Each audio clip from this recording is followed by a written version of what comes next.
নাকা তল্লাশি করার সময় বুধবার সন্ধ্যায় একটি পিকআপ ভ্যান থেকে ৭৮ কেজি গাঁজা উদ্ধার করল বাগনান থানার পুলিশ। ঘটনায় ২ ব্যক্তিকে গ্রেপ্তার করেছে পুলিশ। জানা গেছে, বুধবার রাতে ১৬ নম্বর জাতীয় সড়কের বাগনান থানার নবাসনের কাছে জাতীয় সড়কে নাকা তল্লাশি চালাচ্ছিল বাগনান থানার পুলিশ। সেই সময় সন্দেহজনকভাবে কলকাতা অভিমুখে যাওয়া একটি পিকআপ ভ্যানকে থামিয়ে তাতে তল্লাশি চালায় পুলিশ। গাড়ি থেকে উদ্ধার হয় ৭৮ কেজি গাঁজা। পরে গাঁজা পাচারের অভিযোগে পুলিশ দুজনকে গ্রেপ্তার করে। পুলিশ সূত্রে জানা গেছে, উড়িষ্যা থেকে দক্ষিণ ২৪ পরগনার লক্ষ্মীকান্তপুরে এই বিপুল পরিমাণ গাঁজা নিয়ে যাওয়া হচ্ছিল। কার কাছে এই গাঁজা নিয়ে যাওয়া হচ্ছিল পুলিশ খতিয়ে দেখছে। বাগনান থেকে মিন্টু মান্নার বিশেষ প্রতিবেদন।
লিখে নাও না, লিখে নাও।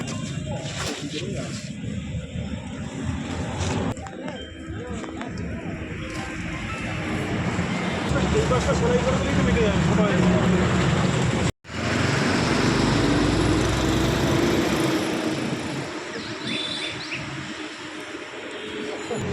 এই নোটিশটা তোমাকে দেওয়া হলো না,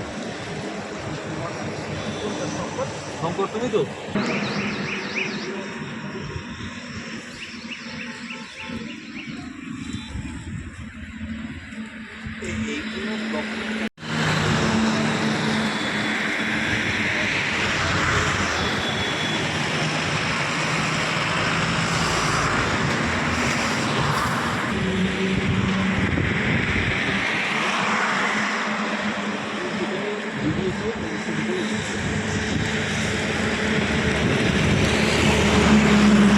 গিয়েছিল গাড়ি থেকে আসছে, গাড়িতে কি আসছে?